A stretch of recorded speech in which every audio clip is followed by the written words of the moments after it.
Bom dia a todos, sejam muito bem-vindos e bem-vindos a mais um ICL Mercado Investimento. Bom dia a todo mundo aí de São Luís do Maranhão e região que está vendo a gente pela TV UFMA.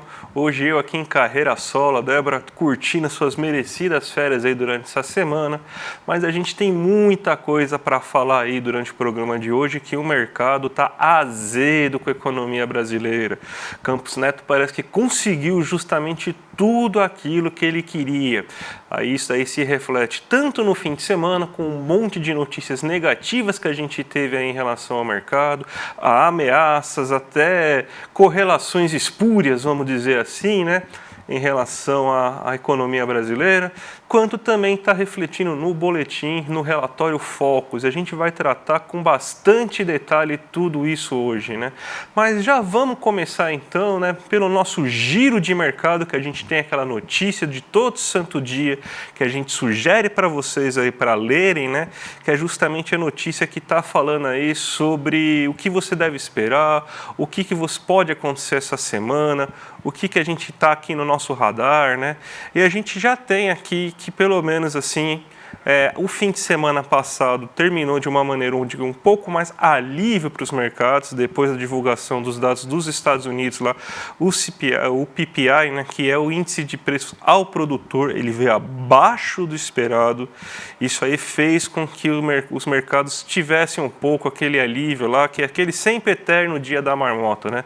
Qualquer notícia que mostre a inflação um pouco mais baixa do que o esperado, leva então a uma perspectiva de que talvez, quem sabe, ainda esse ano, né, que a dúvida é sobre se ainda esse ano teremos esse corte, né, se vai ter então o corte da taxa de juros dos Estados Unidos, já que o apetite pelo risco, com essa taxa de juros tão elevada que a gente tem nos Estados Unidos nesse momento, está fazendo com que as bolsas sofram, com que você tenha uma menor liquidez aí nas bolsas, já que boa parte dos ativos financeiros acaba indo, né, para comprar esses títulos públicos norte-americanos, né? Você pode imaginar o seguinte, que você com o menor risco possível do mundo vai conseguir um rendimento de 5,25%, mais ou menos assim. Então, isso aí acaba tornando aí muito apetitoso para o mercado essa compra desse título e as bolsas acabam tendo menor liquidez. Então, com a possibilidade aí de que com esses resultados da inflação um pouco mais baixo do que o esperado, a gente teve aí que durante todo o mundo a gente teve uma certa alta aí nesse último fim de semana. A gente tem algumas coisas que ainda podem atrapalhar ou podem melhorar, né, as decisões aí do mercado, que a gente tem o Banco Central Europeu, que vai definir taxa de juros. Aqui no Brasil amanhã sai o PIB do primeiro trimestre, daí vai ser um dado bem importante que a gente vai olhar com bastante calma amanhã. Vamos passar boa parte do programa mostrando o que está acontecendo aí, mas a gente teve aí já alguns reflexos aí dessa situação aí dessa situação que a gente está falando aí, pelo menos nos mercados asiáticos, né? Então vamos colocar aqui na tela aqui para vocês o Nikkei 225. O Nikkei 225, que é justamente o índice do Japão, ele teve uma alta considerável de 1,13% aí na manhã de hoje, né? Então o que está explicando essa alta, né? Você teve aí então esses dados favoráveis aí nos Estados Unidos. Tem ainda a apreensão que vai ter o payroll, né, que é basicamente a pesquisa que mostra o desemprego nos Estados Unidos. Se o desemprego estiver muito baixo ainda, e o mercado é assim, a gente sabe que o mercado não gosta de desemprego alto porque significa que pode ter inflação, essa visão aí que a gente não gosta de falar, mas é assim que o mercado observa as coisas, né? Então, mesmo com o payroll ainda, o mercado ficou animado, acreditando aí que realmente a gente tem agora um certo alívio inflacionário que pode resultar ainda esse ano aí numa queda da taxa de juros. E isso fez com que o Nikkei 225 tivesse uma alta de 1,13% nessa manhã. É só a gente pensar o seguinte, a Bolsa do Japão, entre todas as bolsas asiáticas, talvez junto com o KOSPI, que é a Bolsa da Coreia do Sul, ela é a bolsa que tem a maior sensibilidade em relação aos Estados Unidos. Então, quando a gente tem dados favoráveis da economia americana, a gente tem então que a Bolsa do Japão acaba indo a reboque, vindo a reflexo em relação a isso, né? A gente teve a única bolsa que teve uma leve queda, foi a bolsa aí, o Xangai Composto, né? Que é a bolsa mais que é mais ligada à tecnologia e também mais ligada à economia chinesa, mais fatores internos fizeram com que você não tivesse um crescimento tão elevado, mas nos demais índices importantes, como o COPSE, o Hang Seng, também você teve aí essa alta observada aí nessa manhã. Então, basicamente é assim que a gente está vendo aí, pelo menos, a Bolsa Asiática, e daqui a pouco, claro, no fechamento do nosso programa, a gente fala um pouco aí sobre tudo o que aconteceu aí, como que está a abertura aí dos mercados. Vamos agora falar um pouco do Brasil, porque a gente tem uma série de notícias aí que o mercado está bravo. A gente tem até a notícia aí do Fox para falar para vocês, mas o mercado está bravo aí com a economia brasileira. O pessimismo tomou conta aí do mercado, e tudo isso porque o Campos Neto aumentou o pessimismo, e agora também vem uma pressão em relação ao sucessor de Campos Neto. A gente tem que lembrar sempre aí que o Boletim Fox ele não está falando simplesmente do mercado, é o mercado financeiro. Então, o mercado financeiro ele está muito de olho com a sucessão de Campos Neto, e ele quer, obviamente, um nome muito alinhado ao que o Campos Neto representa hoje. E teve até, a gente vai falar daqui a pouco, um candidato se colocando aí, né, falando, talvez, quem sabe, eu voltaria aí, né? Já tem até candidato aí levantando a mãozinha aí para falar sobre isso, a gente vai tratar um pouco mais disso hoje, mas a gente vê aí que existe uma piora aí do cenário econômico para 2024, justamente, até para 2025, justamente por esse pessimismo e por essa tentativa aí de mostrar que, se não for do jeito que o mercado quer, se não for uma condução econômica da maneira que o mercado está pretendendo, você vai ter, então, problemas inflacionários, né? Então, é como se a inflação fosse somente um problema de ajuste de taxa de juros. Antes fosse, não seria mais fácil a minha vida para tentar entender a inflação, mas infelizmente não é assim.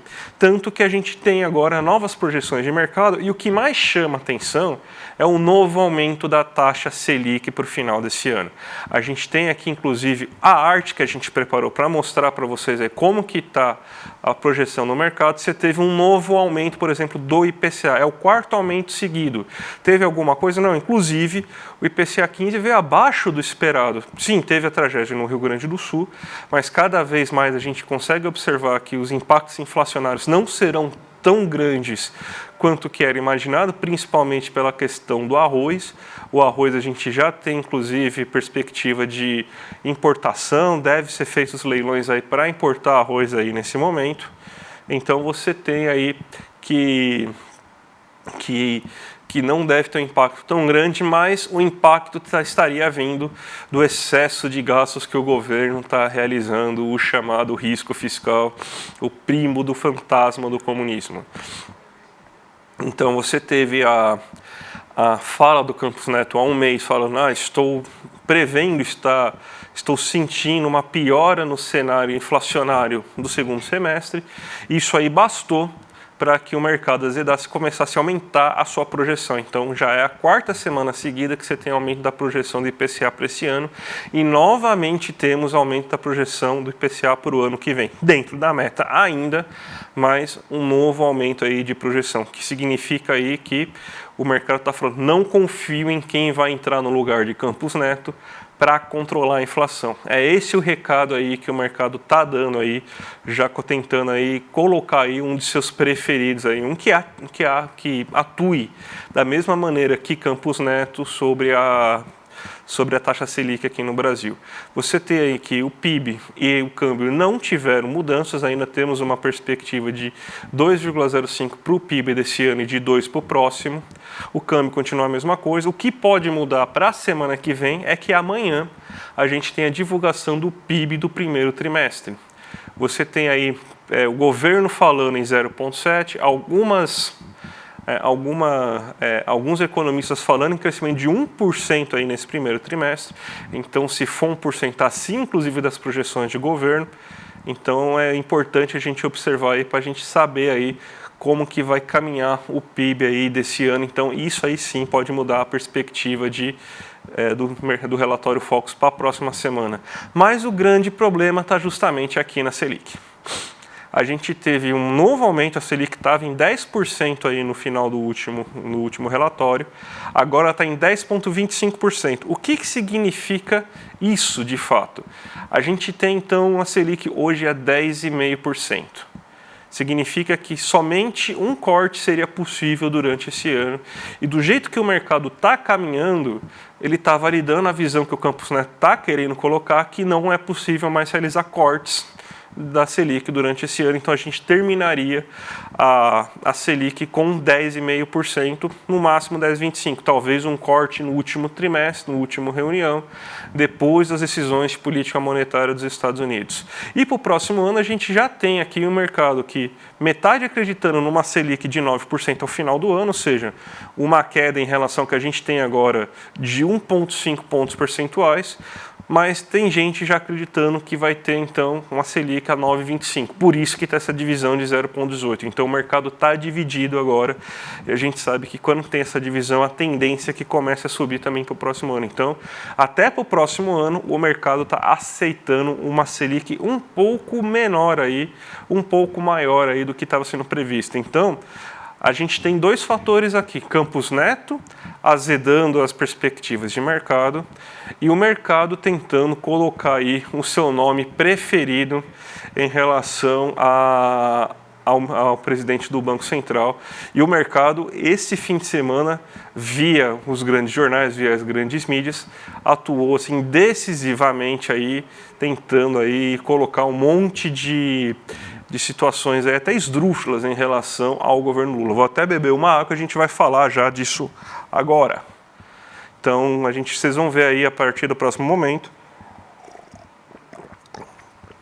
que a gente vai ter, então, uma série de notícias. A gente até preparou uma arte aqui para vocês observarem, uma série de notícias aqui que foram colocados aí em grandes jornais, ó, o Globo e a Folha de São Paulo. O primeiro deles aí foi justamente aí o Armínio Fraga, que foi presidente do Banco Central no segundo governo FHC. Ele foi o cara que inventou o regime de metas de inflação e o cara que não conseguiu cumprir o regime de metas de inflação. A primeira vez, durante dos 2 primeiros anos, ele conseguiu fazer a inflação ficar dentro da meta. No terceiro e no quarto ano de seu mandato, ele não conseguiu fazer a inflação ficar dentro da meta. A inflação ficou acima da meta naquele ano, né? Então, só para a gente contextualizar, ele falou aí que existe um fiasco político se o Lula errar aí a sua indicação no Bacen, né? Basicamente ele falou, me chama, gente, me chama, eu seria um bom nome, o mercado ia aceitar aí muito bem o meu nome. Já estão falando ainda até de Meirelles, estão falando um monte de nomes aí, porque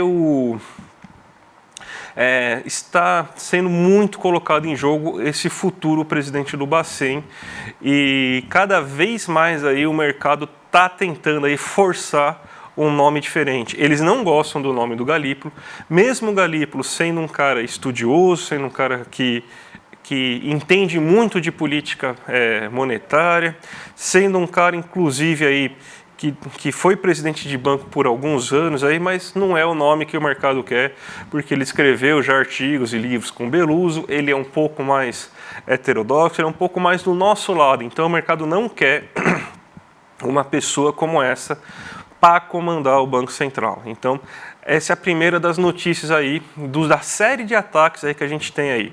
O segundo é uma daquelas correlações assim mais espúrias que a gente tem aí.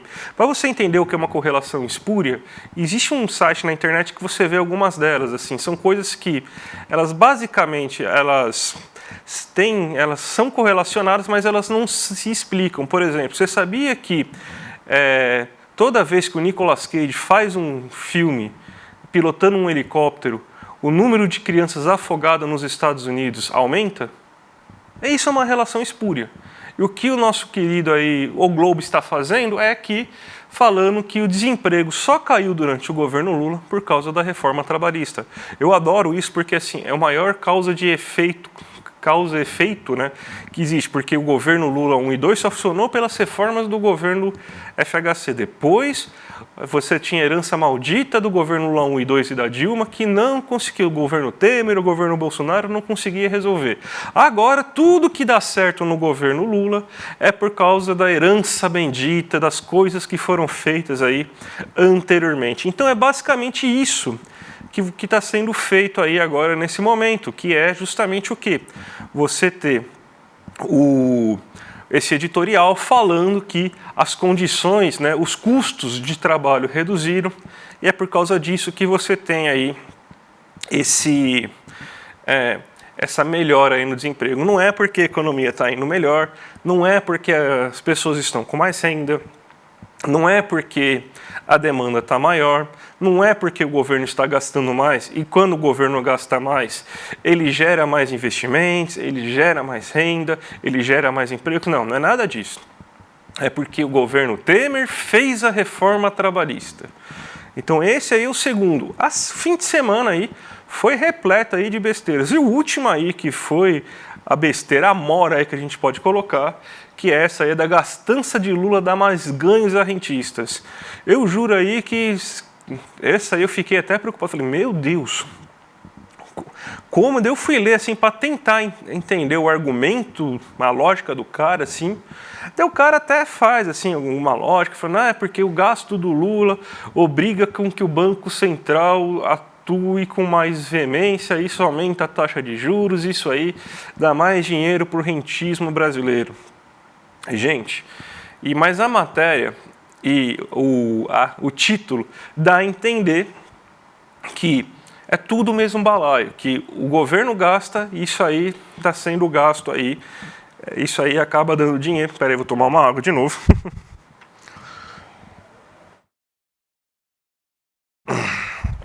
Isso dá a entender que o governo gasta, nesse gasto que o governo possui, ele acaba caindo na mão dos bancos, como se o governo não estivesse gastando no social, gastando em investimentos, ele estaria basicamente gastando só com taxa de juros, que é uma visão assim que é muito vendida, inclusive, aí, por alguns setores. Essa matéria aí mostra assim, um grande desconhecimento aí de causa, porque tudo que o governo gasta é gasto primário. E depois a gente vê aí que, na verdade, o gasto com juros é gasto nominal. Inclusive, isso dá margem para um dos gráficos mais terríveis aí que está aparecendo aí na mídia nos últimos dias, de um gráfico que está mostrando em termos nominais, ou seja, não tenha descontado a inflação, e quando geralmente você coloca sempre a variação em porcentagem do PIB, o que eles estão chamando de gastos nominais, e como se isso aí fosse o gasto referente aí ao governo. Esse gasto não tem nada a ver com o governo. O gasto nominal é o gasto que o Banco Central tem justamente pelo pagamento de juros da Selic. Então é isso que tem. Então você vê essas três matérias aí atacando aí a política econômica do governo, sendo basicamente notícias aí que mais atacam do que explicam alguma coisa, são opiniões bem esdrúxulas, na verdade, sem nenhuma grande pauta com a verdade. A opinião do Hermínio Fraga, beleza, você pode ouvir, é um cara importante, foi presidente do Banco Central, mas no momento que vem parece mais um garoto de recado aí do que qualquer outra coisa. Vamos falar agora rapidamente das contas públicas, já que o pessoal está tão preocupado com as contas públicas brasileiras.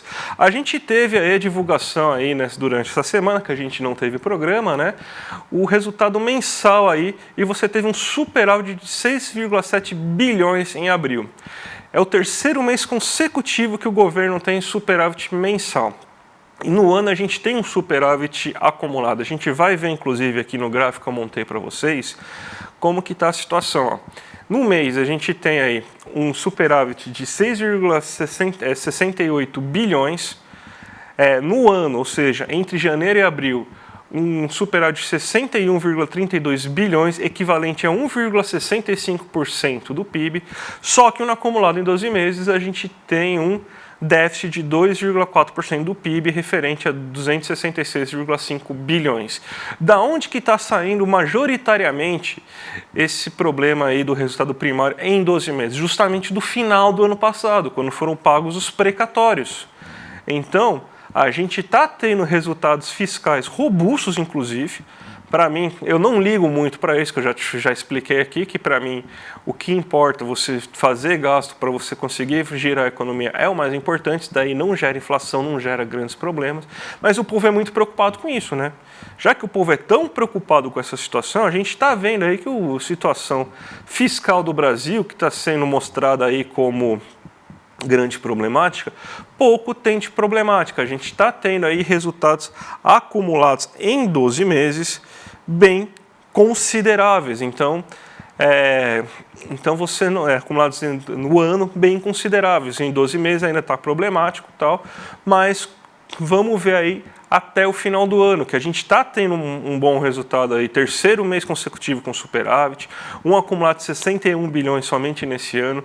Então vai ter bastante tempo aí para a gente ver aí se realmente qual que vai ser o tamanho do déficit. Deve ter um déficit, mas um déficit deve ser pequeno em relação ao final do ano.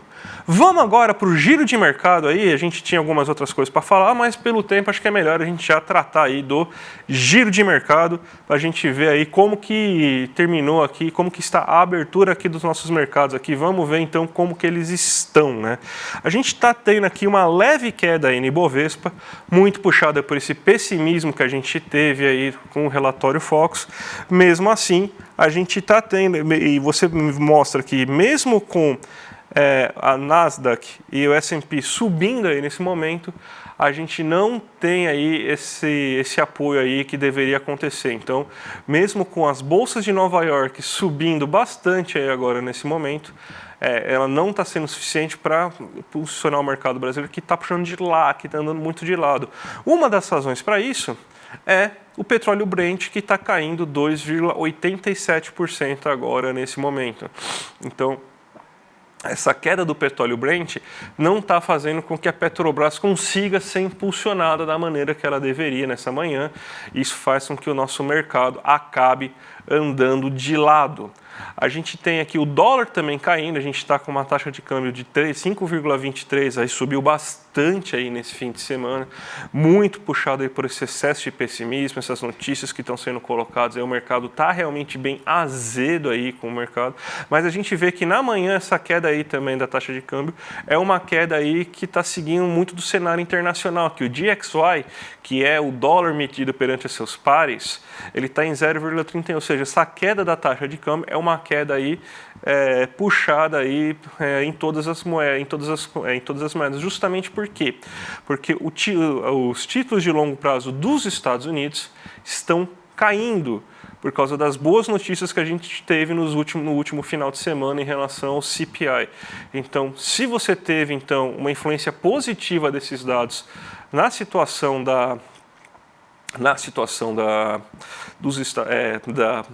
Inglaterra, não, gente, perdão, na situação da Ásia, obviamente você teria algum reflexo aqui em relação a isso aí nesse mercado, em relação a isso aqui nos Estados Unidos. Então você está tendo as bolsas subindo aí com essa perspectiva de que talvez no final desse ano a gente tenha uma nova queda da taxa de juros nos Estados Unidos, uma queda, primeira queda em muito tempo da taxa de juros dos Estados Unidos por causa dos bons resultados. Vamos ver, porque essa semana tem o payroll e o payroll vai influenciar bastante aí o que a gente tem em relação a isso, né? Então vai ser um momento aí, inclusive um momento de bastante apreensão nos mercados. Então você deve ser um mercado um pouco mais agitado, principalmente nos Estados Unidos, um pouco antes de tudo isso acontecer, mas por enquanto aí a gente está tendo aí uma boa resposta dos mercados norte-americanos com a taxa, com os títulos de longo prazo dos Estados Unidos tendo uma queda aí, e isso aí resultando justamente no aumento nas bolsas, ou seja, um maior apetite em relação a essas bolsas aí nos Estados Unidos, e também vai refletindo na Ásia, né, que nem a gente viu já, Nikkei 225 crescendo aí, e o Xangai Composto, que nem a gente explicou, por situações internas do mercado chinês, teve essa leve queda aí de 0,29 aí, a nossa bolsa ainda andando bastante de lado aí durante essa manhã. Gente, vocês aí estão sabendo aí que a gente vai ter aí nosso Desperta Empreendedor, nos dias 14, 15 e 16 de julho no Vibra, e a gente já está com 90% dos ingressos já esgotados. A gente tem um monte de nome importante aí que vai aparecer aí para vocês. A gente tem o Renato Freitas, a gente tem o Felipe Neto, a gente tem o Fernando Haddad, ministro da Fazenda, Fátima Bernardes, nosso querido Edu Moreira, Serginho Groisman também vai aparecer. Então tem muito nome aí, muito interessante, muito bom aí para vocês observarem. Então vão ser 3 dias aí com muita coisa aí, com muita palestra. Então, você quer participar, gente? Aqui, ó, despertar2024.com.br. O Felipe Neto, inclusive, tem um recadinho para dar para vocês aí. Olá! Eu sou o Felipe Neto e eu tenho um convite para vocês. Nos dias 14, 15 e 16 de junho vai rolar o Despertar Empreendedor, um evento que promete redefinir o conceito de empreendedorismo no Brasil. E sim, eu vou estar lá e nós vamos nos encontrar. Eu quero contar para vocês um pouquinho sobre a minha trajetória, os bastidores que me trouxeram até aqui, não só nessa parte de criação de conteúdo, mas na parte de empreendedorismo no setor audiovisual, principalmente esse digital, né? Que construíram a minha história, de que maneira eu comecei pequenininho lá num quarto nos fundos da casa da minha avó e hoje sou um dos sócios da empresa Play 9, uma das maiores empresas audiovisuais do país. Então, eu espero poder contar minha trajetória, responder perguntas, interagir com vocês. Eu tenho certeza que vai ser incrível. O Despertar vai acontecer na Vibra São Paulo, uma das maiores casas de show do Brasil. Então, se você ainda não garantiu o seu ingresso, tá na hora. Entra em despertar2024.com.br e garanta seu ingresso. Então é isso, galera. A gente se vê lá no Despertar. Já tô contando os dias aqui. Não perca. Entra lá no site e garanta seu ingresso. Beijo grande. Imperdível, né, gente? Muito bom aí. Então, se não garantiu ainda seu ingresso, garanta aqui já no despertar2024.com.br e participe aí do nosso grande evento de empreendedorismo aí que o ICL está patrocinando. Gente, então eu quero me despedir agora de vocês, mas lembrando aí para vocês continuarem aí na programação do ICL para ver nossos vizinhos aí no rolê ICL, né? Hoje com o William De Luca e também com o Guga Noblar. Então, vamos aí, continuem com o rolê ICL e a gente continua amanhã. Eu vou voltar amanhã às 11 horas da manhã para dar mais notícias aí sobre tudo que aconteceu aí no mercado financeiro. Então, gente, um grande abraço e até a próxima. Olá! Eu sou o Felipe Neto e eu tenho um convite para vocês. Nos dias 14, 15 e 16 de junho vai rolar o Despertar Empreendedor, um evento que promete redefinir o conceito de empreendedorismo no Brasil. E sim, eu vou estar lá e nós vamos nos encontrar. Eu quero contar para vocês um pouquinho sobre a minha trajetória, os bastidores que me trouxeram até aqui, não só nessa parte de criação de conteúdo, mas na parte de empreendedorismo no setor audiovisual, principalmente esse digital, né? Que construíram a minha história, de que maneira eu comecei pequenininho lá num quarto nos fundos da casa da minha avó e hoje sou um dos sócios da empresa Play 9, uma das maiores empresas audiovisuais do país. Então, eu espero poder contar minha trajetória, responder perguntas, interagir com vocês. Eu tenho certeza que vai ser incrível. O Despertar vai acontecer na Vibra São Paulo, uma das maiores casas de show do Brasil. Então, se você ainda não garantiu o seu ingresso, tá na hora. Entra em despertar2024.com.br e garanta seu ingresso. Então é isso, galera. A gente se vê lá no Despertar. Já tô contando os dias aqui. Não perca. Entra lá no site e garanta seu ingresso. Beijo grande.